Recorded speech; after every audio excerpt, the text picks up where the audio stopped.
Dans cette vidéo, je vais vous montrer comment systématiquement faire le bon choix et je vais vous donner les mêmes explications que j'ai données dans une conférence en tant que speaker sur la programmation réactive. Donc préparez-vous à devenir un expert de RxJS dans cette vidéo.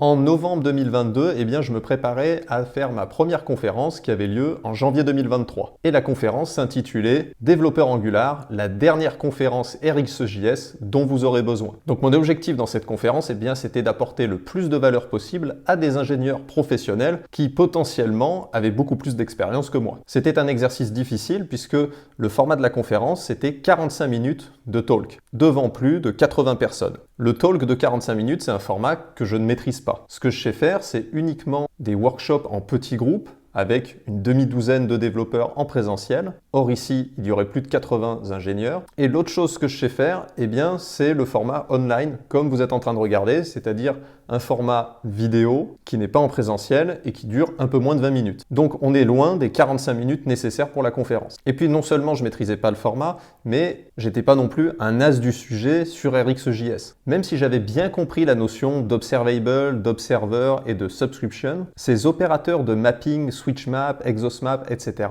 me posaient systématiquement problème à l'époque quand je les utilisais. C'est-à-dire que j'arrivais à faire à peu près ce que je voulais, mais je les utilisais de manière complètement interchangeable et sans grande maîtrise de ce que je faisais. Je ne savais pas réellement ce qui se passait dans l'arrière-boutique avec ces opérateurs. Donc la situation était plutôt grave puisqu'à ce moment-là, j'avais déjà été sélectionné pour la conférence et je risquais d'être parfaitement ridicule devant plus de 80 personnes en présentiel. Et puis, comme si ça ne suffisait pas, je travaille dans une boîte de 1000 ingénieurs et c'est la première fois qu'un des employés participait en tant que speaker à une conférence. Donc je risquais de ridiculiser toute la boîte aussi. Enfin bref, j'avais pas mal de pression. Et donc pendant cette préparation un petit peu intense, le jour J approchait et j'avais toujours pas un talk qui me semblait apporter suffisamment de valeur. Et donc je suis allé me poser en terrasse avec des amis et j'ai eu une révélation en observant le serveur qui prenait des commandes et qui faisait des allers-retours avec la cuisine pour apporter les commandes aux clients. Et dans ma tête, serveur, client, ça a fait tilt. Avant de vous expliquer en quoi c'est un serveur à une terrasse qui m'a permis d'être à la hauteur de ma première conférence, je vais vous donner les 3 étapes exactes que j'ai suivies pour comprendre la différence entre tous ces opérateurs et surtout comment et quand les utiliser. Et on va voir que si vous vous plantez, ça peut avoir des conséquences graves pour votre projet. La première étape, c'est le what, c'est-à-dire de quoi est-ce qu'on est en train de parler exactement? C'est quoi ces opérateurs? Pendant que je préparais mon talk pour la conférence, je dois vous avouer quelque chose. Je savais déjà que ces opérateurs permettaient de résoudre un problème courant, mais un peu difficile. Et il s'agit bien sûr des traitements asynchrones. Prenons un exemple tout bête. Vous avez 2 méthodes qui renvoient des observables. L'une permet de récupérer l'article le plus populaire écrit par un utilisateur. Et une fois qu'on a à notre disposition cet article, on peut aller chercher tous les commentaires qui ont été écrits en dessous. Donc c'est une problématique très simple, où vous avez 2 traitements asynchrones à faire. Le problème, c'est que si on utilise l'approche naïve, comme vous le voyez à l'écran, qui est de mapper la réponse du premier observable vers le deuxième pour aller chercher tous les commentaires, on se retrouve avec un observable d'observable. C'est ce qu'on appelle les higher order observable. Et donc si je vous dis des observables d'observable, c'est très dur d'avoir une image mentale de ce dont on est en train de parler.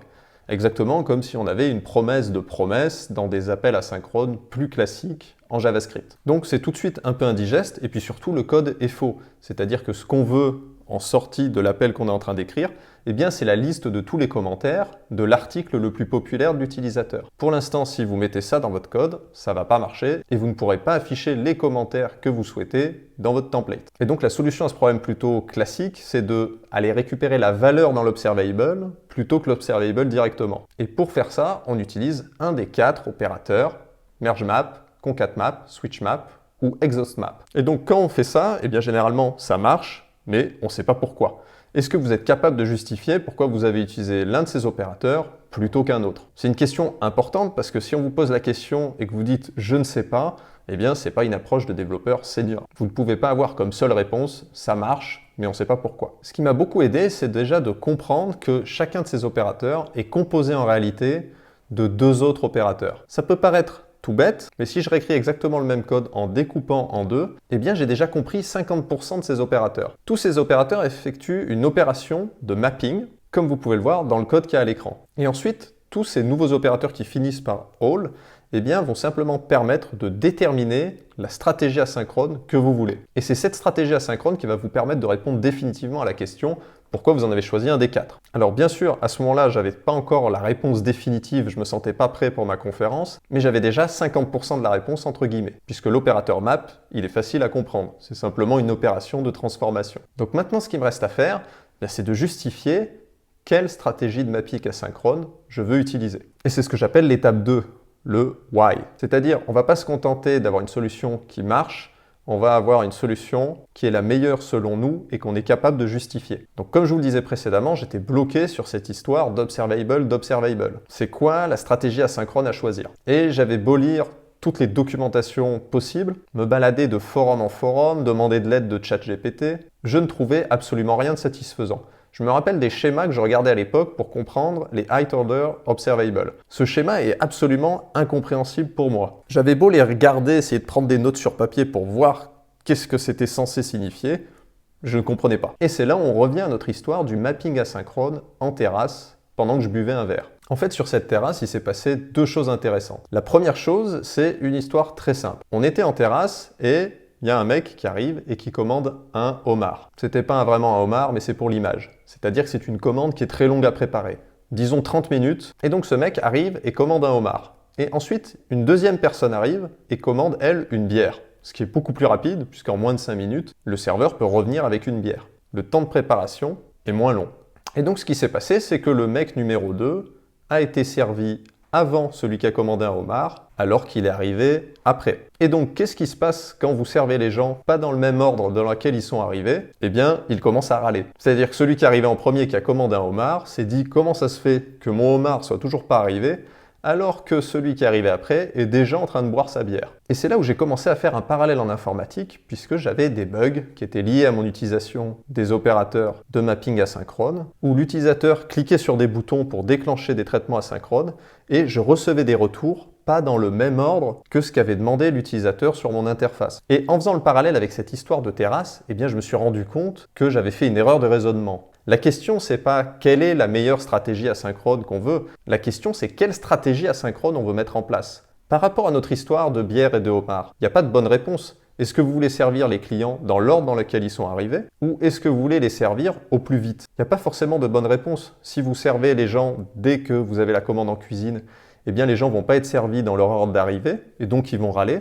Et si vous attendez d'avoir fini de servir le homard, c'est-à-dire 30 minutes, avant d'amener la bière à l'autre personne pour servir dans l'ordre d'arrivée, eh bien celui qui a commandé une bière va attendre 30 minutes parce qu'avant lui, quelqu'un a commandé un homard. Donc dans toutes les situations, les clients peuvent râler. Je redis cette phrase parce qu'elle est importante. Il n'y a pas de bonne réponse entre l'utilisation de tous ces opérateurs. Ça dépend de l'expérience que vous voulez fournir à votre client. Donc, pour la préparation de ma conférence et puis pour comprendre moi aussi bien ces stratégies de mapping asynchrone, eh bien je m'étais fait un petit schéma que je vous affiche à l'écran. Ça me permet d'avoir instantanément en tête avec un petit schéma eh bien l'expérience finale que je vais proposer à mes utilisateurs. Donc on retrouve ici l'exemple du mec en terrasse qui passe des commandes et dans quel ordre on va le servir. Et donc pour vous résumer chaque opérateur en une phrase, eh bien concat-map, peu importe la durée des commandes, vous allez les servir dans l'ordre dans lequel ils ont commandé. Merge map, c'est la première histoire. On va servir les gens le plus vite possible. Donc si on a une commande de homard, de bière et de salade, eh bien les requêtes, c'est-à-dire les commandes qui vont revenir de la cuisine, vont arriver au plus vite. Donc c'est très rapide de tirer une bière, un peu plus long de préparer une salade et beaucoup plus long d'amener le homard en terrasse. Ensuite, switch map, ça va être intéressant, on va revenir dessus juste après. On voit qu'on n'a qu'un élément en sortie. Donc ici, on est dans le cas où le client commande un homard, puis on lance la préparation du homard, puis finalement le client nous appelle et nous dit « Non, en fait, je vais prendre une salade ». Puis bon, on annule le homard, on lance la salade en cuisine, puis là finalement le client dit « Ah non, je suis pressé, il y a mon train, je vais commander une bière ». Et donc on annule systématiquement les traitements asynchrones qu'on est en train de faire en cuisine pour venir lui fournir la dernière chose qu'il a demandé. C'est un détail très important, on va revenir là-dessus juste après. Et puis exhaust map, je vous déconseille de faire ça si vous êtes serveur en terrasse, mais c'est une stratégie asynchrone où l'utilisateur a commandé un homard. Tant que le homard n'est pas prêt, on ne prend pas de nouvelles commandes. Donc, vous avez votre client qui vous dit « Monsieur, je veux un homard ». Vous lui dites « Ok, on parle préparé ». Et ensuite, le gars vous dit « Je voudrais une salade ». Et vous lui dites « Je m'en fous, le homard n'est pas fini. Donc, pour l'instant, tout ce que tu commandes, on l'ignore. Et une fois qu'on t'aura ramené le homard, tu pourras commander autre chose ». Et là, il vous dit « Attendez, je voudrais une bière ». Et vous lui dites pareil, le homard n'est pas fini, on ne te ramène rien du tout. Donc on va voir comment implémenter cette stratégie d'un point de vue informatique. Vous avez compris que c'est le moins cool pour le client. Par contre, c'est le plus cool pour vous, ça vous fait économiser des ressources. Juste avant de vous montrer comment je choisis n'importe lequel de ces opérateurs en moins de 5 minutes sans me planter, je voulais juste me présenter parce qu'on est de plus en plus nombreux sur la chaîne et tout le monde ne sait pas qui je suis et mon objectif à travers cette chaîne. Donc j'ai été un des plus jeunes formateurs JavaScript de France puisqu'à seulement 26 ans, je formais des ingénieurs de métier à Atos, qui est une des plus importantes sociétés d'informatique d'Europe, avec plus de 110 000 collaborateurs dans le monde. Mon but à travers cette chaîne est de faire connaître le code d'entreprise, ce que j'appelle le code senior. L'objectif est de résoudre un problème important, c'est la différence entre un tutoriel et ce que vous allez devoir faire dans la vraie vie quand vous serez ingénieur professionnel. La différence, c'est la quantité de complexité que vous allez devoir gérer. Donc si vous souhaitez devenir développeur professionnel rapidement, vous retrouverez sur cette chaîne une vidéo par semaine pour vous accompagner au mieux dans votre progression. Troisième étape, le how. Donc à ce moment-là, pour ma conférence, j'étais pas trop mal puisque j'avais compris à peu près les 4 opérateurs. Le problème, c'est qu'à chaque fois que je devais choisir, j'arrivais généralement à tomber sur le bon opérateur, mais ça me demandait un effort mental de trouver la solution, de la justifier, de la comprendre, qui était trop important. C'est-à-dire plusieurs fois par jour, je devais me poser, faire un petit dessin, alors est-ce que ça c'est le homard, est-ce que ça c'est la bière, etc. J'ai donc utilisé ma fameuse technique de la feuille A4, que je vous recommande, qui permet de résumer en un schéma sur une feuille A4 une problématique complexe pour nous aider à prendre rapidement des décisions ou à assimiler une information complexe très facilement. Et donc ce que j'ai fait sur ma feuille A4 par rapport à cette problématique, c'est de dessiner un petit arbre de décision. L'objectif, c'était en quelques instants, avec le moins d'effort mental possible, choisir le bon opérateur entre les 4 que propose RxJS. Et donc, ce qui m'a aidé à construire mon arbre de décision, c'est de me rendre compte de quelque chose de très simple. MergeMap et ConcatMap avaient 3 valeurs de retour, alors que SwitchMap et ExhaustMap avaient une seule valeur de retour. Donc c'est très important. Si vous êtes un client et que vous passez 3 commandes, dans le cas de SwitchMap ou ExhaustMap, vous n'aurez qu'une seule valeur de retour. Donc bien sûr, si vous êtes en terrasse, c'est-à-dire que vous faites 3 commandes différentes, si à la fin vous avez qu'une bière ou qu'un homard alors que vous avez commandé 3 trucs, évidemment vous allez faire la gueule. Sauf que l'analogie de la cuisine fonctionne si vous faites des requêtes à un serveur back-end.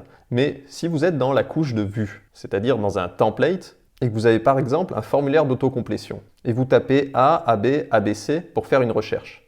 Dans le formulaire d'autocomplétion en dessous, ce que vous voulez, c'est pas les résultats agrégés de la requête A, AB et ABC. Ça n'aurait pas de sens. Ce que vous voulez, c'est uniquement le dernier résultat le plus à jour. Et donc ça, c'est hyper intéressant, c'est-à-dire que dans la couche de vue, très généralement, je vais utiliser systématiquement SwitchMap parce que je veux simplement afficher la dernière valeur, c'est-à-dire une seule valeur la plus récente par rapport aux demandes de l'utilisateur. Donc si vous êtes dans le template, vous allez très certainement utiliser un SwitchMap puisque ça va vous permettre de garantir d'afficher uniquement la donnée la plus récente qu'a demandé l'utilisateur, même si la taille des requêtes asynchrones derrière ne fait pas la même taille. Toutes les requêtes pas à jour vont être annulées et vous êtes certain en permanence d'afficher des données fraîches et à jour à votre utilisateur. L'inconvénient, c'est que vous allez beaucoup solliciter la cuisine, entre guillemets, c'est-à-dire votre serveur. Si l'utilisateur balance 3 requêtes et que vous voulez afficher qu'un résultat à la fin, avec SwitchMap, vous permettez à l'utilisateur en permanence de passer des nouvelles commandes. Par contre, pour chaque commande, ça vous fait une requête HTTP. Imaginons l'inverse, le contraire de SwitchMap, qui est ExhaustMap. L'utilisateur va lancer une requête et tant que cette requête n'est pas finie, vous ne prenez pas les nouvelles commandes. Donc c'est ce que j'appelle la stratégie du radin. Si vous avez des requêtes asynchrones extrêmement coûteuses avec un utilisateur qui peut solliciter cette portion de l'écran avec beaucoup d'événements, vous pourriez vouloir utiliser une stratégie ExhaustMap, même si ce n'est pas optimum pour l'utilisateur, tout simplement pour une question de coût. Et c'est ce qui est utilisé par exemple sur ChatGPT. Pourquoi? Parce qu'ils ont des coûts de serveur énormes derrière à chaque fois que vous envoyez un prompt dans leur interface. Donc tant que vous avez envoyé un prompt, vous ne pouvez pas en envoyer un autre. L'interface est figée, les serveurs de ChatGPT vont tourner à plein régime pour répondre à votre prompt, et la seule manière de balancer un nouveau prompt, c'est soit d'interrompre celui qui est en cours, soit d'attendre que ChatGPT est fini. Donc couche de vue, SwitchMap ou ExhaustMap, stratégie de riche avec la meilleure expérience utilisateur, ou stratégie radin pour économiser les coûts, SwitchMap, ExhaustMap. Il nous en reste donc 2 à comprendre, c'est MergeMap et ConcatMap. C'est des stratégies que vous allez avoir lorsque vous êtes dans la couche d'infrastructure, de data, de persistance, appelez ça comme vous voulez. C'est quand vous allez chercher les données sur un service distant. Ces 2 stratégies correspondent à l'histoire qu'on a vue sur la terrasse. Si vous voulez récupérer les données avec un coût minimum le plus vite possible, utilisez MergeMap.